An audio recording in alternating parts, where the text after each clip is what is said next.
Hi ಎಲ್ರಿಗೂ ನಮಸ್ಕಾರ. Welcome back to my channel. ಇವತ್ತು ಹೊರಗಡೆನೂ ತುಂಬ ಚಳಿ, ಮನೆ ಒಳಗಡೆನೂ ತುಂಬ ಚಳಿ ಇರೋದ್ರಿಂದ ಖಾರವಾಗಿ ಕ್ರಿಸ್ಪಿಯಾಗಿ ಏನಾದರೂ ತಿನ್ನೋಣ ಅಂತ ಅನಿಸಿ ಹೂಕೋಸಿಂದ ಫ್ರೈ ಮಾಡಿದ್ದೀನಿ. ಹೇಗೆ ಮಾಡಿದ್ದೀನಿ ಅಂತ ನೋಡೋಣ ಬನ್ನಿ. ಹೂಕೋಸು ನೋಡೋದಕ್ಕೆ ತುಂಬ ಚೆನ್ನಾಗಿರುತ್ತೆ, ಆದರೆ ಒಳಗಡೆ ತುಂಬ ಹುಳಗಳಿರ್ತವೆ. ಆದರೆ ಈ ಹೂಕೋಸಲ್ಲಿ ಏನೂ ಇರಲಿಲ್ಲ, ತುಂಬ ಚೆನ್ನಾಗಿತ್ತು, ನೀಟಾಗೇ ಇತ್ತು. ಹುಳ ಒಂದು ಇಲ್ಲದೆ ಇರೋದ್ರಿಂದ ಬೇಗ ಬಿಡಿಸಿಟ್ಕೊಂಡಿದ್ದೆ. ಬಿಡಿಸಿಟ್ಕೊಂಡಿರೋ ಹೂಕೋಸನ್ನ ಚೆನ್ನಾಗಿ ಕಾಯಿಸಿಟ್ಟಿರೋ ನೀರೊಳಗಡೆ ಸಾಲ್ಟ್ ಹಾಕಿ ಒಂದು 10 ನಿಮಿಷಗಳ ಕಾಲ ನೆನೆಸಿಡಬೇಕು. ಈಗ 10 ನಿಮಿಷ ನೆನೆಸಿದ್ದಾಗಿದೆ. ಹೂಕೋಸನ್ನೆಲ್ಲ ತೆಗೆದು ಒಂದು ಪ್ಲೇಟ್ ಒಳಗಡೆ ಎತ್ತಿಟ್ಕೋಬೇಕು, ನೀರನ್ನೆಲ್ಲ ಸೋರಿಸ್ಬೇಕು. ಈಗ ಇದಕ್ಕೆ pepper powder, chilli powder, garam masala ಮತ್ತು ಶುಂಠಿ ಬೆಳ್ಳುಳ್ಳಿ ಪೇಸ್ಟ್ ಹಾಕ್ಕೊಂಡು ಚೆನ್ನಾಗಿ ಮಿಕ್ಸ್ ಮಾಡ್ಕೊಬೇಕಾಗತ್ತೆ.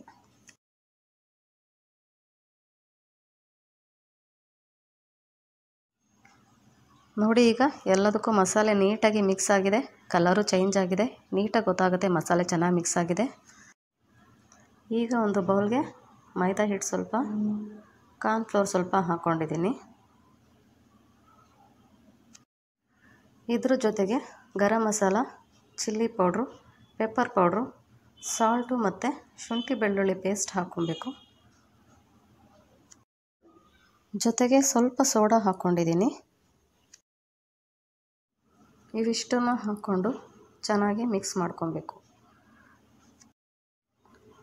ಈಗ ಪೌಡ್ರೆಲ್ಲ ಎಲ್ಲ ಕಡೆ ಚೆನ್ನಾಗಿ ಮಿಕ್ಸ್ ಆಗಿದೆ, ಮಸಾಲೆ ಎಲ್ಲ ನೀಟಾಗಿ ಮಿಕ್ಸ್ ಆಗಿದೆ. ಈಗ ಸ್ವಲ್ಪನೇ ನೀರು ಹಾಕ್ಕೊಂಡು ಬ್ಯಾಟರ್ ರೆಡಿ ಮಾಡಿಟ್ಕೊಬೇಕು.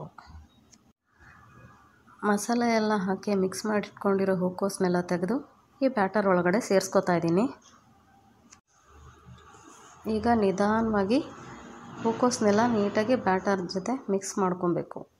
ಇಲ್ಲಾಂದರೆ ಮೊದಲೇ ಬಾಯ್ಲ್ ಆಗಿರೋ ಹೂಕೋಸೆಲ್ಲ ಚೂರು ಆಗೋಗ್ಬಿಡುತ್ತೆ. ಗ್ಯಾಸ್ನ ಮೀಡಿಯಮ್ ಫ್ಲೇಮಲ್ಲಿ ಇಟ್ಕೊಂಡು ಈಗಾಗಲೇ ನಾನು ಎಣ್ಣೆನ ಚೆನ್ನಾಗಿ ಕಾಯಿಸಿಟ್ಕೊಂಡಿರೋದ್ರಿಂದ ಹೂಕೋಸನ್ನ ಒಂದೊಂದಾಗಿ ಇದರಲ್ಲಿ ಸೇರಿಸ್ಕೊಳ್ತಾ ಇದ್ದೀನಿ.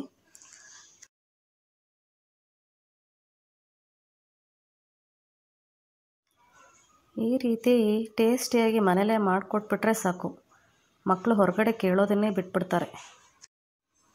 ನೋಡಿ, ಈಗ ಹೂಕೋಸೆಲ್ಲ ಚೆನ್ನಾಗಿ ಬೆಂದಿದೆ. ಈಗ ಇದನ್ನು ಒಂದು ಬೌಲ್ಗೆ ಎತ್ತಿಟ್ಕೊಳ್ಳೋಣ. ಈಗ ಉಳಿದಿರೋಂಥ ಹೂಕೋಸನ್ನೆಲ್ಲ ಹಾಕ್ಕೊಂಡಿದ್ದೀನಿ. ಅದ್ರ ಜೊತೆಗೆ ಹಸಿಮೆಣಸಿನ್ಕಾಯಿ ಮತ್ತು ಕರಿಬೇವನ್ನ ಹಾಕ್ಕೊಂಡು ಹುರ್ಕೊಳ್ತಾ ಇದ್ದೀನಿ.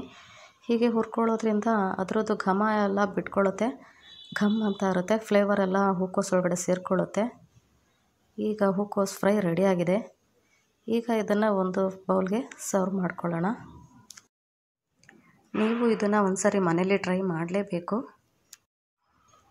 ಈ ರೆಸಿಪಿ ನಿಮಗೆ ಇಷ್ಟ ಆಗಿದ್ದಲ್ಲಿ ಲೈಕ್ ಮಾಡಿ, ಹೇಗಿದೆ ಅಂತ ಹೇಳಿ ಕಮೆಂಟ್ ಮಾಡಲೇಬೇಕು, ಹಾಗೆ ಸಬ್ಸ್ಕ್ರೈಬ್ ಮಾಡಿ. ನಾನೀಗ ಇದನ್ನು ಟೇಸ್ಟ್ ಮಾಡೋದಕ್ಕೆ ಕೈ ತೊಳ್ಕೊಂಡು ರೆಡಿ ಆಗ್ತಾಯಿದ್ದೀನಿ.